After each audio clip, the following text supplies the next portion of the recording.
Everyone, आज का हमारा ये वीडियो लेक्चर 10 है आपके नॉर्डेस्ट इक्वेशन के ऊपर। तो सर इससे पहले भी नॉर्डेस्ट इक्वेशन हम लोगों ने पढ़ा है, तो अब जो अप्लाइमेंट है उसके बारे में बात कर रहे हैं। जिस तरह से मैंने लास्ट वीडियो लेक्चर में नॉर्डेस्ट इक्वेशन को अप्लाई किया था किस पे, हाफ सेल के ऊपर, तो अब जो मैं अप्लाइड करने जा रहा हूँ वो कंप्लीट सेल के ऊपर अप्लाइड करने जा रहा हूँ, मतलब गैल्वेनिक सेल के ऊपर। और गाइज आप इसको अप्लाइड करो और देखो एनसीईआरटी का क्वेश्चन या फिर कंपटीशन जैसे नीट और जेई का जो क्वेश्चन होगा वो कैसे आपसे इजी वे में सॉल्व होगा। पहले आप इसको समझ लो। और वो आज का हमारा टॉपिक क्या है, applying Nernst equation on the galvanic cell, या फिर इसी को आप डैनियल सेल के नाम से भी बुला सकते हो, जो हम लोगों ने पिछले वीडियो लेक्चर में इस पे डिस्कस भी किया था। तो गाइज आज जो हम लोग बात करने जा रहे हैं, ये दो इलेक्ट्रोड्स है, आप देख लो गैल्वेनिक सेल में बनाने जा रहा हूँ। ये जिंक है और इसे डिप कर दिया गया किसमें, जिंक आयंस में। This one is a zinc ions. Just after दूसरी तरफ दूसरा इलेक्ट्रोड्स है जिसमें हमने इस्तेमाल किया कॉपर को, और कॉपर को डिप कर दिया है इस सॉल्यूशन में कॉपर आयंस में। दोनों को कनेक्ट कर दिया है एक सीरीज से। ऑब्वियसली रिएक्शंस क्या हो रहे हैं, रिएक्शन बहुत साधारण से हो रहे हैं। जिंक जो सॉलिड है वो कन्वर्ट हो रहा है किसमें गाइस, जिंक आयंस में, and they can lose their 2 electron. ये जिंक आयंस में कन्वर्ट हो रहा है, 2 इलेक्ट्रॉन का फ्लो जो हो रहा है वो जिंक से कॉपर की तरफ हो रहा। जस्ट आफ्टर इसी रिएक्शन में जो कॉपर आयंस है वो कॉपर आयंस 2 इलेक्ट्रॉन गेन करके किसमें चेंज हो जा रहा है, कॉपर सॉलिड। इसने 2 इलेक्ट्रॉन लॉस किया, इसने 2 इलेक्ट्रॉन गेन किया।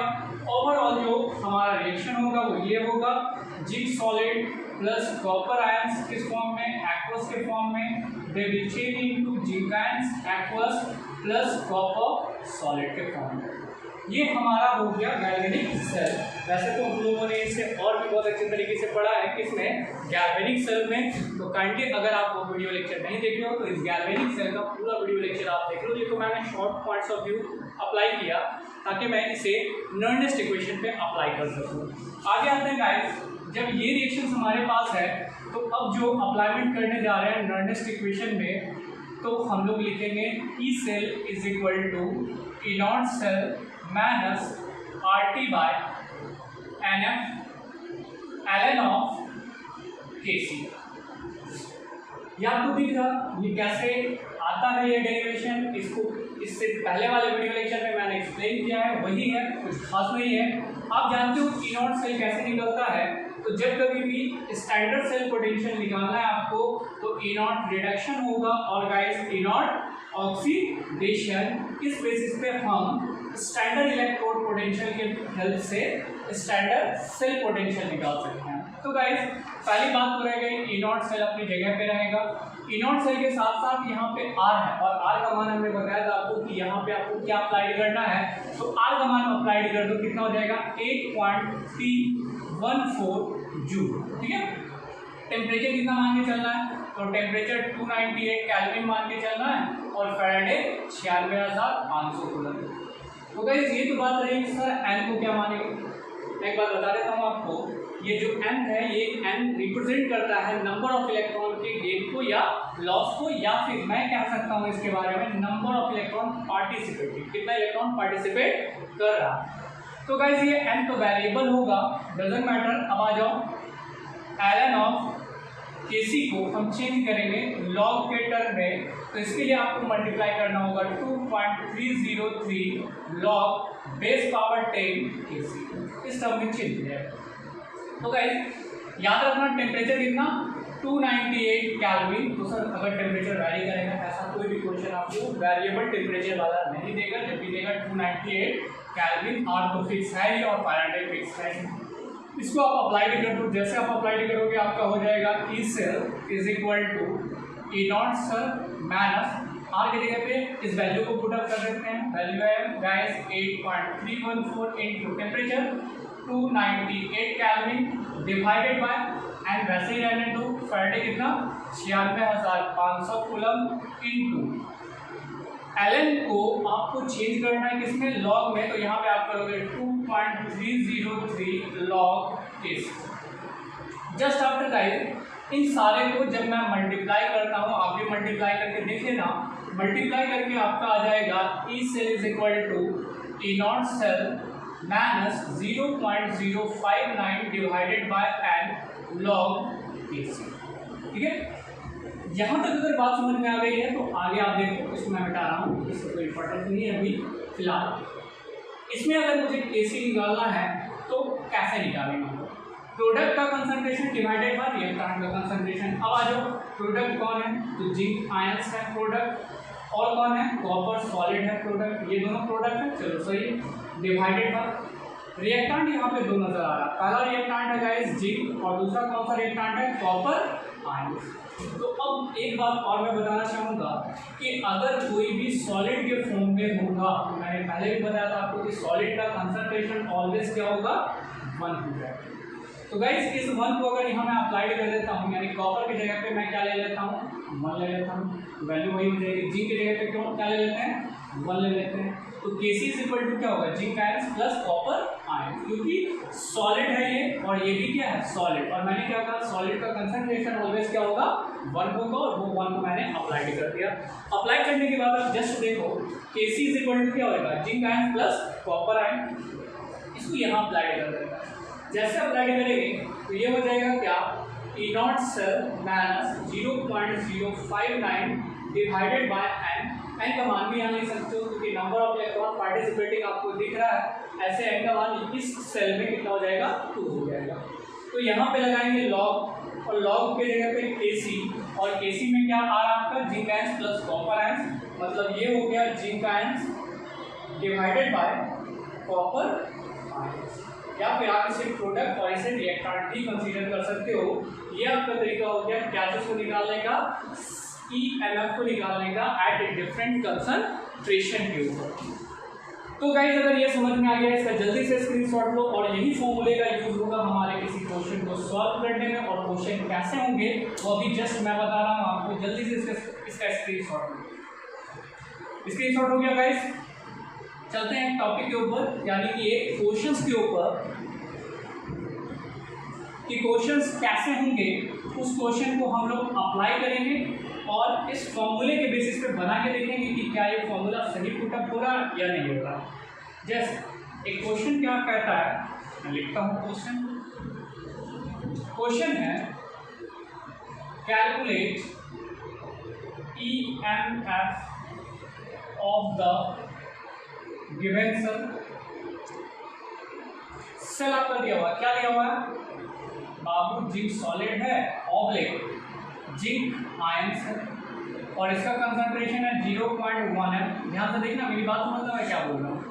फिर से double oblique Cu2 plus 0.001 m, और क्या? Copper solid. अब एक चीज को यहाँ पे देखो गाइस, वो मैं क्या बोलने के लिए जा रहा हूँ कि ये जो आपको दिख रहा है क्वेश्चन में, वो EMF कैलकुलेट करना है। ये डिफरेंट कंसंट्रेशन दिया हुआ है, और कंसंट्रेशन के साथ साथ एक और चीज आपका दिया रहेगा, गिवन होगा ये कि जिंक आयंस में कन्वर्ट हो रहा, और इसका स्टैंडर्ड इलेक्ट्रोड पोटेंशियल दिया गया है 0.76 वोल्ट। वही कॉपर का भी इलेक्ट्रोड पोटेंशियल दिया हुआ है, और इसका इलेक्ट्रोड पोटेंशियल है 0.34 वोल्ट। और आपसे कह रहा EMF निकालने के लिए, क्योंकि कंसंट्रेशन यहाँ क्या हो चुका है? डिफरेंट हो चुका। अब आ जाओ गाइस, मैं इस फॉर्मूले को यहाँ अप्लाई करता हूँ। फॉर्मूला क्या है? E cell is equal to E naught cell minus 0.059 divided by n log Kc। इस फॉर्मूले को तो अप्लाई कर दिए। पहले हम लोग E standard cell potential, this is called E naught cell निकाल लेते हैं। और वो कैसे निकालते हैं? E naught reduction minus E naught oxidation. Good. Reduction कौन है? जिंक आयंस में कन्वर्ट कर रहा, this means they are the oxidized, and copper ions copper में चेंज हो रहा, तो ये क्या हो रहा? रिड्यूस कर रहा।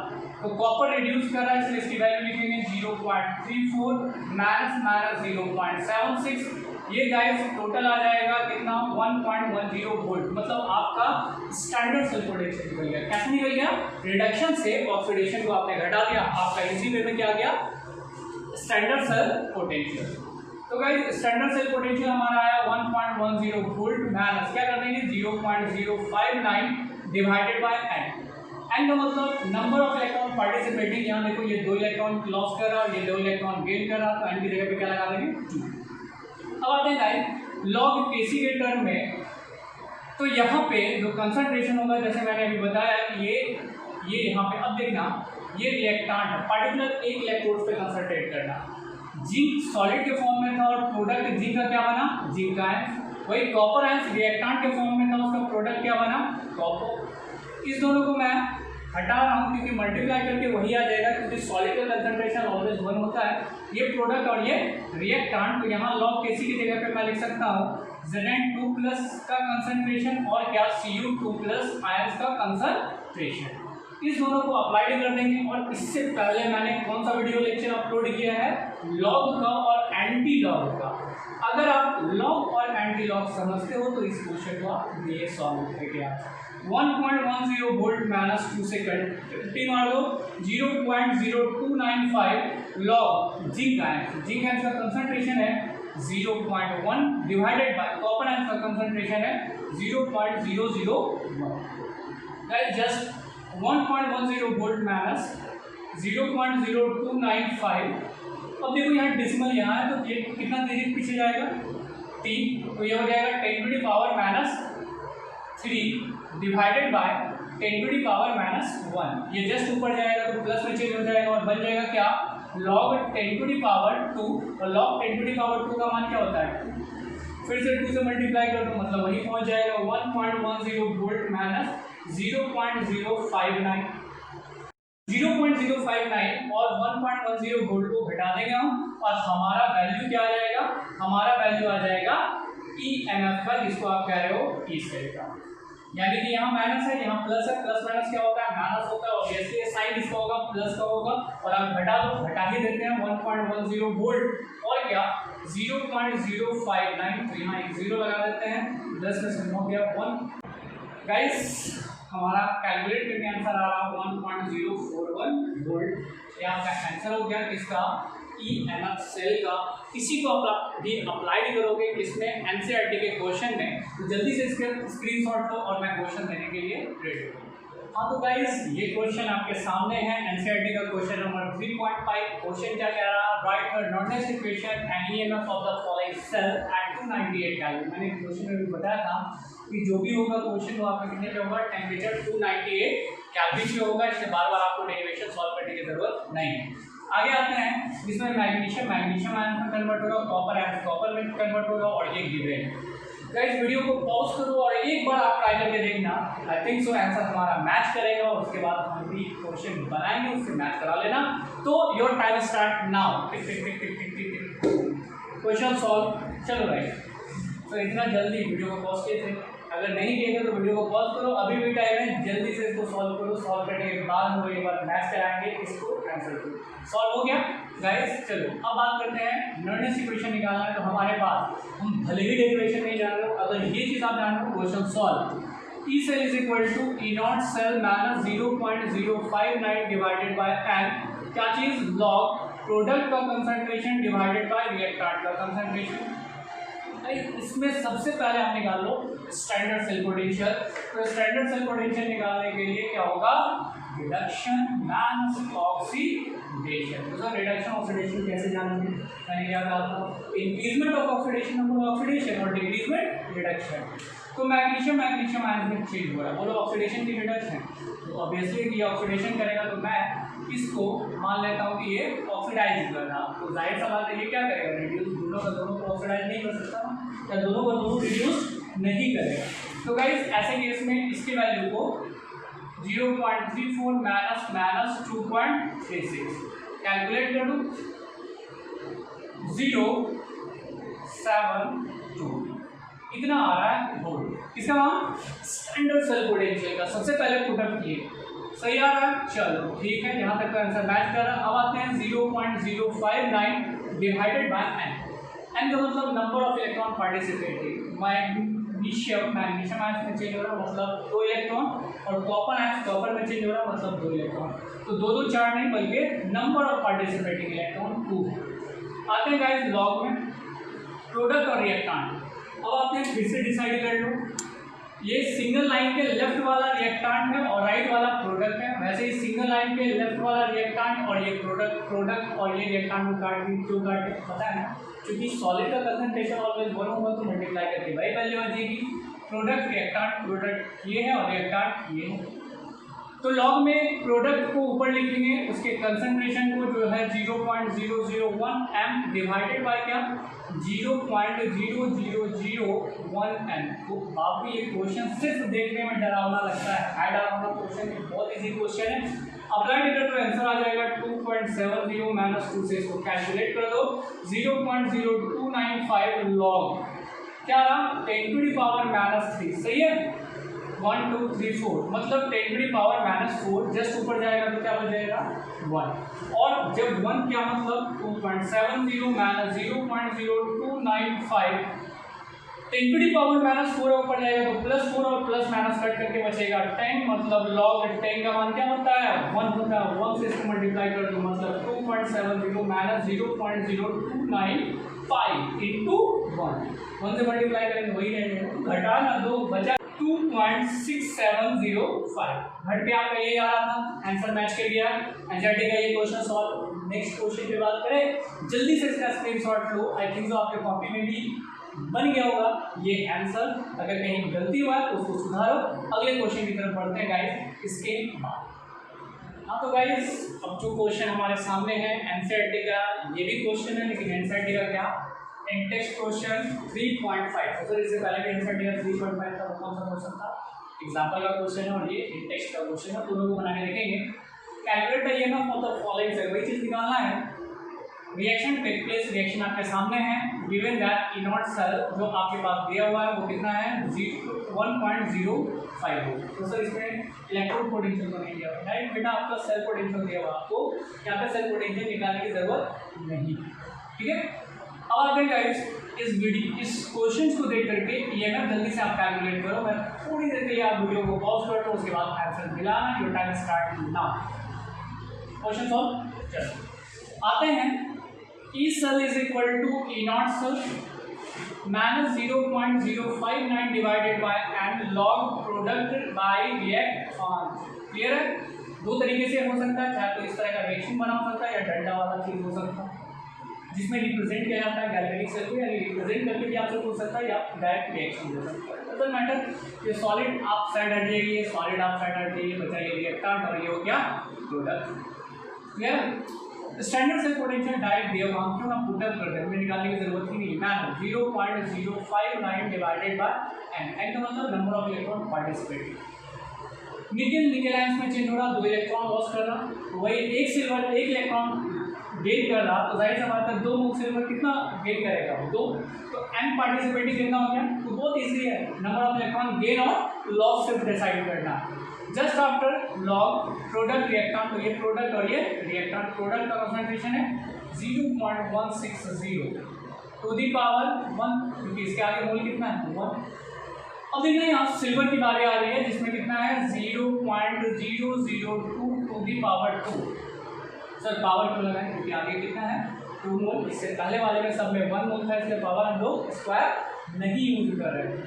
आते हैं गाइस 1.05 माइनस 2 से इसको कैलकुलेट कर दो 0.0295 बचा क्या लॉग डेसिमल को पीछे लेके जाओ ये हो जाएगा गाइस कितना 16 इंटू 10 टू दी पावर कितना -2 डिवाइडेड बाय स्क्वायर लगा देंगे ये जस्ट पीछे चला जाएगा 1 2 3 डिजिट पीछे लेके जाएंगे तो क्या हो जाएगा 2 इंटू 10 टू दी पावर -3 का होल स्क्वायर तो 2 2 जा 4 क्लियर है और क्या 2 3 जा 6 तो डायरेक्ट मैं लगा देता हूँ यहाँ -6 और ये 4 से कैलकुलेट कर दो 4 4 जा 16 -6 ऊपर जाएगा +6 तो 4 into 10 to the power 6 sorry 6 ऊपर चला गया ना 4 बच जाएगा log 4 into 10 to the power 4।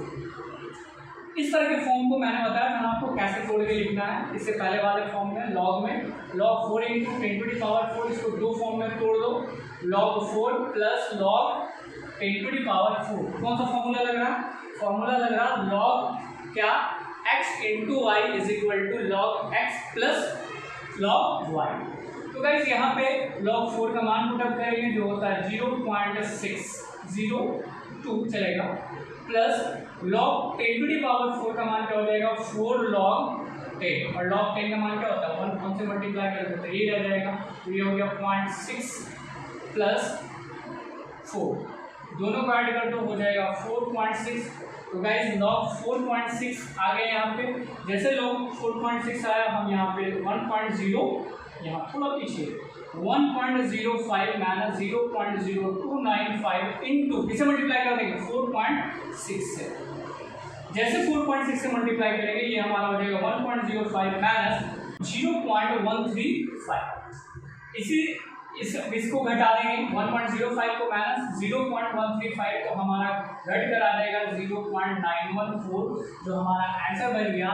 ये इंटेक्स क्वेश्चन 3.5 आपका सॉल्व हुआ। आज का हमारा वीडियो लेक्चर यहीं खत्म होता है, अगले वीडियो के लिए बने रहिए हमारे साथ हमारे यूट्यूब चैनल पे। Thank you.